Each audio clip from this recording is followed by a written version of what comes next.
Sultan hadir ya? Iya, Pak. Dia boleh izin? Sebelum kita mulai pembelajaran, kita harus berdoa. Kita harus berdoa.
Apa kabar anak-anak sekalian? Alhamdulillah, luar biasa.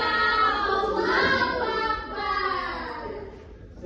Sebelumnya kita kan sudah mempelajari tentang sejarah kan? Iya, Pak. Untuk saat ini kita memasuki ke pelajaran selanjutnya. Ada yang tahu judulnya apa?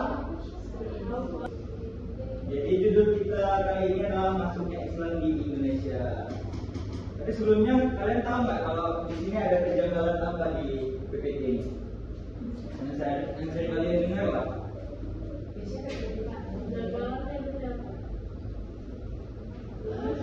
Lamarnya kali, Pak. Salah. Ada yang tahu? Maksudnya? Bukan. Apa?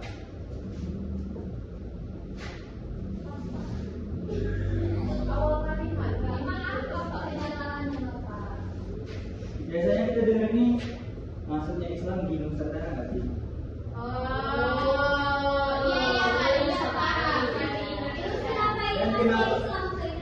Dan kenapa Bapak dari Indonesia? Kenapa nggak Nusantara? Ada yang tahu? Karena dia Bapak mau melihat seberapa iman kami.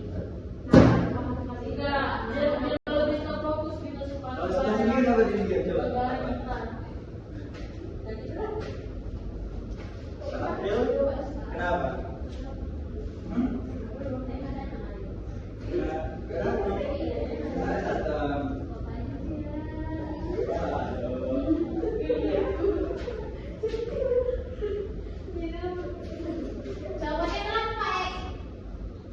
Jadi perbedaannya, Indonesia adalah nama resmi negara secara politis dan kenegaraan, sedangkan Nusantara adalah sebutan geografis atau kultural untuk seluruh wilayah kepulauan yang ada di dalam negara tersebut. Jadi udah tahu kan apa perbedaannya kan? Kita masuk ke asal usul ya. Awal mulanya Islam masuk ke Indonesia itu diperkirakan diperkirakan terjadi antara abad ke-7 hingga abad ke-13 Masehi. Agama ini disebarkan melalui jalur damai oleh para pedagang dan pendakwah dari Arab, Persia, India, atau Tiongkok, dari wilayah itu ke Cina, melalui aktivitas perdagangan, pernikahan, pendidikan, dan hingga budaya.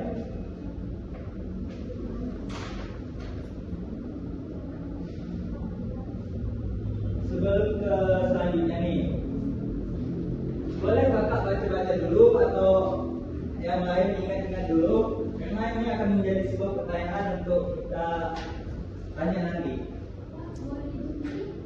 Oh, udah diterima ya.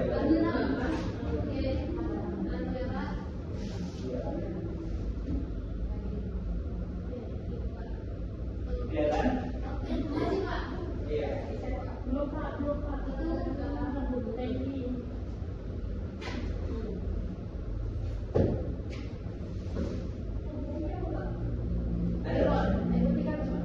Bisa jadi.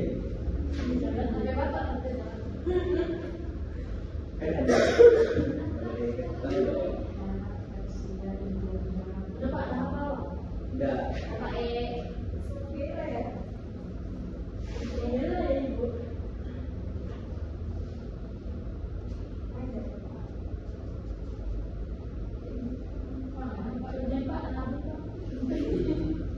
Maaf ya. Nyambut.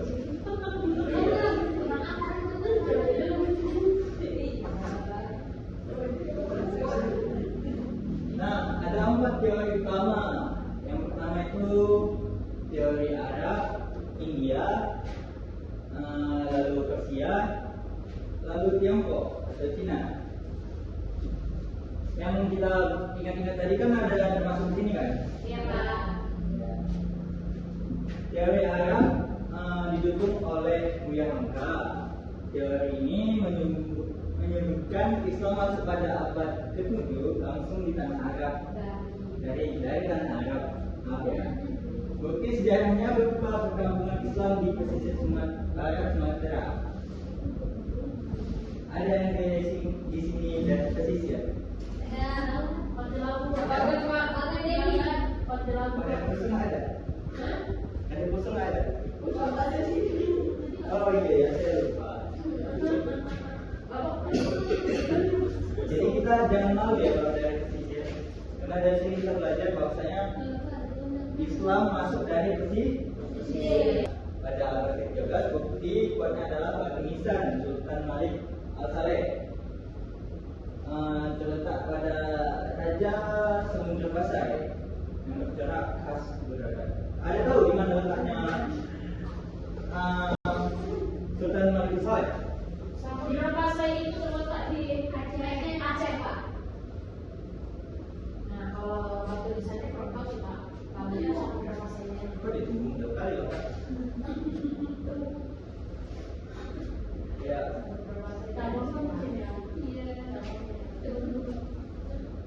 Sultan Malik Al-Saleh ini sekarang sudah menjadi universitas ya. Malik Al-Saleh. Dan tulisannya kalau nggak salah antara akan naik lagi ke atasnya, ke atas dari Malik Al-Saleh terusan lagi. Ya itu semua.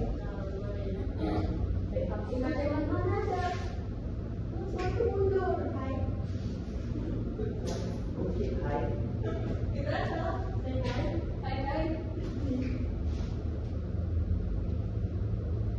Nah, teori ketiga, teori Persia menyebutkan Islam ini dibawa oleh pendatang asal Persia atau Iran pada abad ke-13, buktikan dengan adanya kesamaan tradisi budaya seperti perayaan Tabut di Sumatera.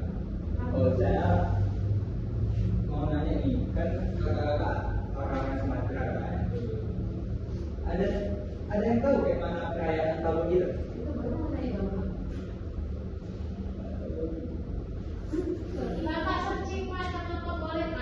Kalau kita cari sama-sama ya.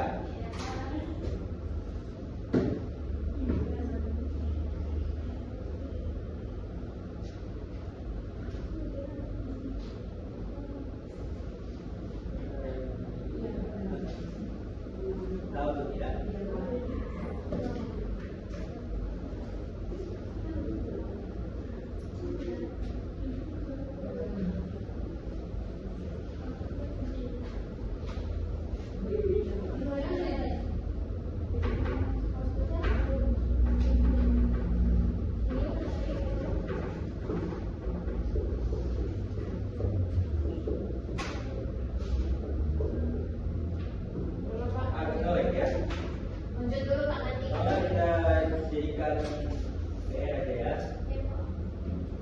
Nanti menunjukkan cara yang tadi.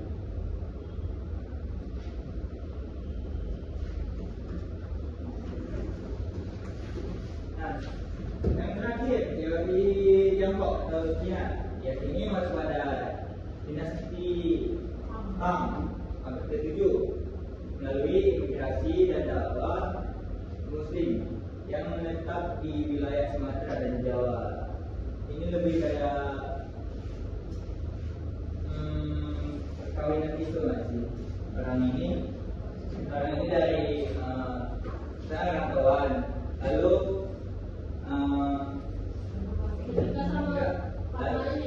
lalu membawa dakwah ke belakang kan. Mungkin ada teman-teman desa yang perlu tertarik gitu, lalu menjalin cinta, lalu menikah, jadilah keluarga menetap di wilayah Jawa dan Sumatera. Gimana?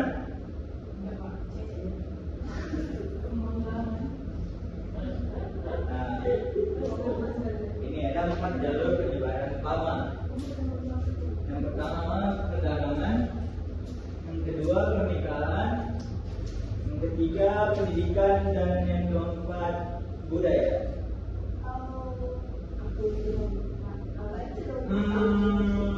Kalau kami satu persatu nih, ada 4 orang nanti ya. Baca lah. Saya Pak. Kok ada yang sedia? Ya Pak, saya Pak. Yang paling pendek Pak.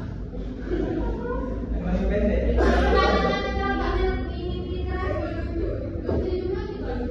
Izin lagi. Kalau nggak kakak ke depan mau? Kakak yang pakai paling gede saya Pak. Saya nomor 4. Bentar, yang pertama siapa dulu? Saya Pak.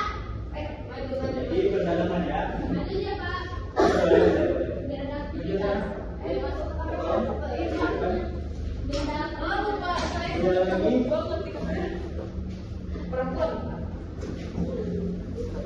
Ayo Pak. Oh ya. Kak Tiran, tolong maju ke depan. Sama kalian. Yang pertama perdagangan ke arah sana, yang kedua Kak April, yang ketiga pendidikan siapa? Kak Tira, dan yang ke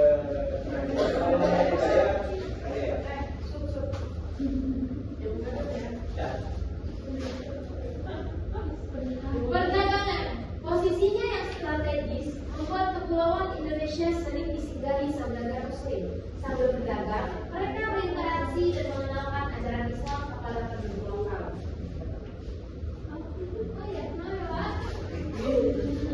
Dan yang kedua, pendidikan.